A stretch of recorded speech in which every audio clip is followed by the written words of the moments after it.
Lord, you fasted 40 days and 40 nights. Give to us discipline in the sanctification journey. Amen. Page 67 with Dermot MacCulloch's Thomas Cranmer, 1531-1532. Yet one must not anticipate Cranmer's spiritual odyssey.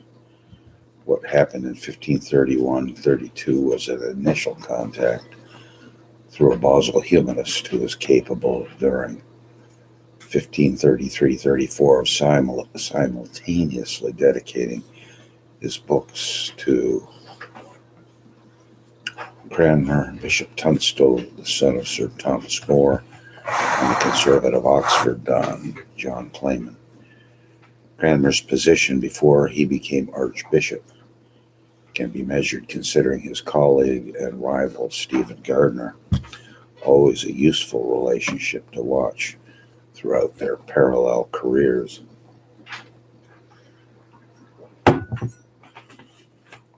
Indeed, it was a shadowing in a significant way. Gardiner was Archdeacon of Worcester and had been rector of St. Michael's, Gloucester, under Bishop Gunici. Gunici had given Cranmer the Worcestershire rectory of Braden. Hardly surprising, Henry's permanent representative in Rome was a source of favors for the close-knit team of experts working on Henry's divorce. In September 1531, Gardiner won the richest royal reward yet among the divorce team, the bishopric of Winchester, for his business as royal secretary, which took him out of Ganucci's patronage to a position of equality with him. This meant that besides the archdeaconry of Worcester, Gardiner relinquished his other archdeaconry of Taunton, and his successor as Archdeacon of Taunton was Dr. Cranmer. Is it too far-fetched to suppose that the appointment was on the recommendation of the previous incumbent? It was, after all, Gardiner who brought Cranmer to the king's attention in 1529. For until 1531, there is nothing to make us suppose that the theological opinions of Thomas Cranmer and Stephen Gardiner were notably out of step. There had been nothing to suggest specifically Lutheran or even general evangelical sympathies in Cranmer at the time of his fateful meeting of Gardiner in August 1529. His patronage by the evangelical Boleyn circle could initially have meant nothing more than gratitude to a learned academic dog's body who quickly proved his effectiveness. Cranmer and Gardiner were apparently both conservative-minded Christian humanists who cheerfully accepted patronage from Italian bishops, but who had little respect for the practical reality of the papal office while the Pope sought to obstruct their master's wishes, but had at their own pace discovered the opportunity for fame and fortune opened up by Henry VIII in his eccentric strategy of gaining a marriage annulment. Curiously enough, Gardiner himself gives us a glimpse of the two men together at Hampton Court precisely at this period, December 1531, during Barnes's mission from Martin Luther. Gardiner recalled the occasion long afterwards in a pamphlet against George Joy in November 1545. The newly consecrated Bishop of Winchester happened to come face to face with Barnes at court and seized the chance to embarrass and frighten him by referring to Barnes's unfair attack in him in print. Unfortunately, Gardiner only recalls Cranmer's presence at the encounter and not the reaction. One need not suppose that Cranmer felt any warmth for Barnes, the Lutheran renegade friar, his Cambridge contemporary, since Luther himself and most Lutherans, including the celebrated English-born sympathizer William Tyndale, were opposed to the divorce. There was little incentive for any member of the divorce team to feel well disposed to Lutheran ideas. Even the evangelical Gregorius found Luther's high moral tone about the king's great matter too hard to cope with. Cranmer, with memories of his unfortunate encounters with Luther's works, may have found the humanist Gregorius and the Swiss Reformation, which he represented, a more attractive initial introduction to what was going on in Central Europe than an encounter with a Lutheran. One much later and perhaps dubious piece of evidence from a hostile witness may reinforce the picture of a conservative don who was becoming cautiously interested in some varieties of continental reform, but who is not yet definitely associated with it. Dr. Cranmer, on the eve of his appointment as Archbishop, is pictured as to outward appearances a thoroughly traditional cleric. The speaker is Bishop Brooks, the judge at Cranmer's trial in 1555, whose thought is then more devout, who was more religious in the face of the world, who was thought to have more conscience of vow-making and observing the order of the church, more earnest in the defense of the real presence of Christ's body and blood in the sacrament than you were. That's an interesting reminiscence. During 1532, Cranmer indeed went on his long-planned mission. But after the disappointments provided by the reformers, the official emphasis was changed. He was to address himself principally to the Holy Roman Emperor. Cranmer was to replace Sir Thomas Eliot as ambassador to the emperor, since Henry VIII considered Eliot unsound on the question of the divorce. With good reason, since Richard Rex convincingly suggests that Eliot can be credited with the authorship of a major attack on the Centurii, which was produced with startling speed in May 1531.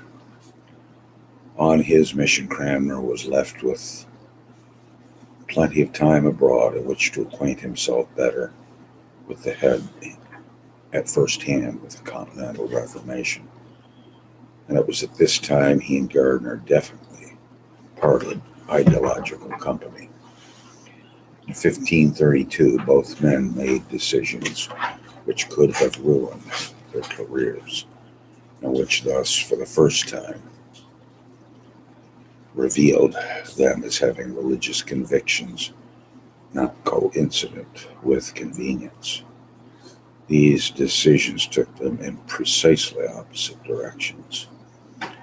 During spring 1532, Gardiner boldly and unexpectedly, if eventually in vain, led the defense of the church's liberties against Henry VIII, a rash stand which probably cost him the chance of becoming the Archbishop of Canterbury, and which left permanent doubts in the king's mind about his trustworthiness.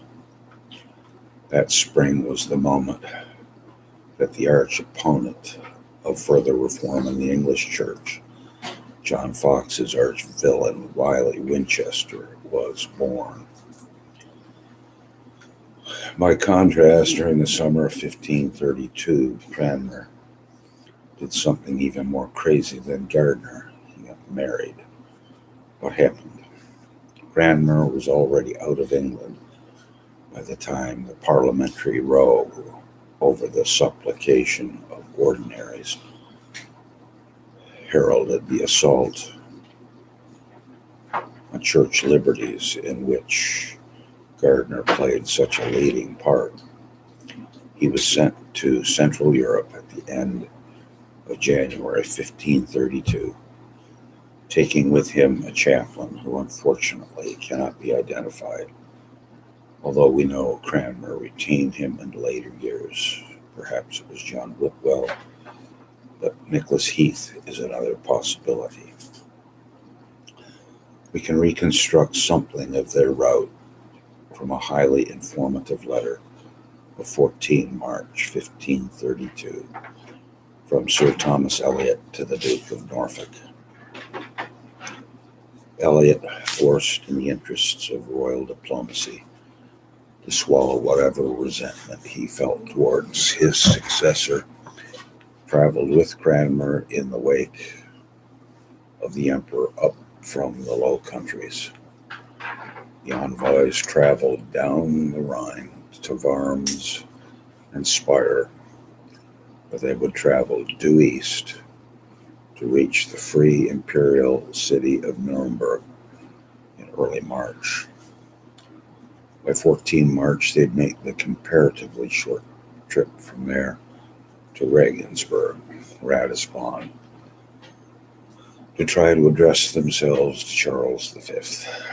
At Lutheran Nuremberg, for the first time, Cranmer had a chance to see for himself, at leisure, the effects of the Reformation launched by the man who had so aroused his indignation a few years ago. And he returned for an extended stay there later in the year, since the Imperial Diet moved its deliberations from Regensburg during the summer. Nuremberg was the largest city of the empire after Cologne and Erfurt, and it was one of the few to show official support for Luther as early as 1521. Therefore, the city's leading men guided the pace of religious change, keeping a wary eye on the emperor and neighboring territorial princes in order to safeguard the city's independence. Their caution paid off, and Nuremberg in time became the vanguard of the Lutheran Reformation in the southern German area. With this guidance from the city's traditional hierarchy, change was kept within strict bounds. Expressions of sympathy, the Eucharistic views of Zwingli and the Swiss were discouraged with as much firmness as Luther himself could have hoped for.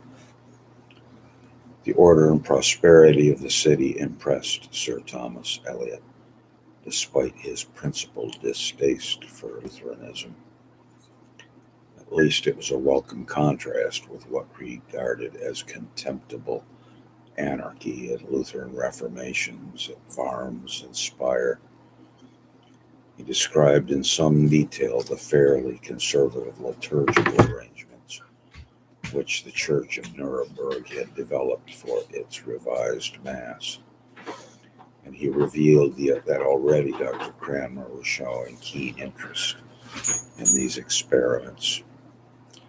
Cranmer had been using his Latin on some local worthy who was knowledgeable about the Nuremberg lectionary, and he discovered that in the epistles and gospels they kept not the order that we do. But what are you doing? I'm looking at this. You got to do these problems there. 30 to 42. The even ones.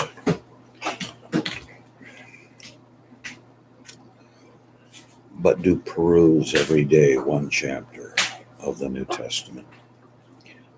One wonders whether Cranmer was already on this visit talking to the preacher of the Church of St. Lorenz and the leading architect of Nuremberg's religious revisions, Andreas Osiander. Over the next few months, the two scholars became firm friends, And indeed, Osiander was later to testify that it was Cranmer who cured the severe case of the writer's block from which he'd been suffering. During the 1520s, Osiander had embarked on an ambitious project of pioneering scholarship, a harmony of four Gospels, but he had despaired of finishing this huge and uncharted task. After Cranmer's arrival, the ambassador had several times invited him to the colloquium, by which Osiander presumably meant meetings of the imperial diet, and also frequented him at home amid his researches. It was there during their theological decisions that unfinished harmony happened to appear, and Cranmer forcefully urged him to resume it, for it would not only be of use, but of indeed an ornament to the Church of Christ. All this was recorded in the long and affectionate introduction, including interesting praise of Cranmer's excellence of pedigree, which Osiander wrote in triumph for the finished Harmonia Evangelica in January 1537. Also during 1532, Osiander was preparing a catechism for the city, which became the basis of the catechism published in English under Cranmer's patronage much later in 1548, with unfortunate consequences, as will be described below. See Chapter 9. It is noticeable that Osiander was the only major Lutheran commentator to pronounce in favor of Henry VIII's theological arguments for his annulment.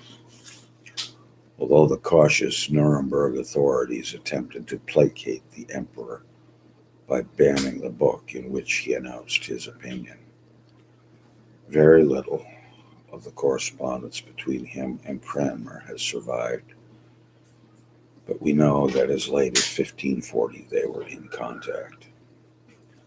At Christmas 1540, the archbishop sent a brief note of greetings to Nuremberg, but only 3 days later he used the moment of holiday leisure to settle down to pen a much longer and less ironically candid letter reproaching Osiander and his fellow Lutheran divines for collaborating with the notorious bigamous marriage of Landgraf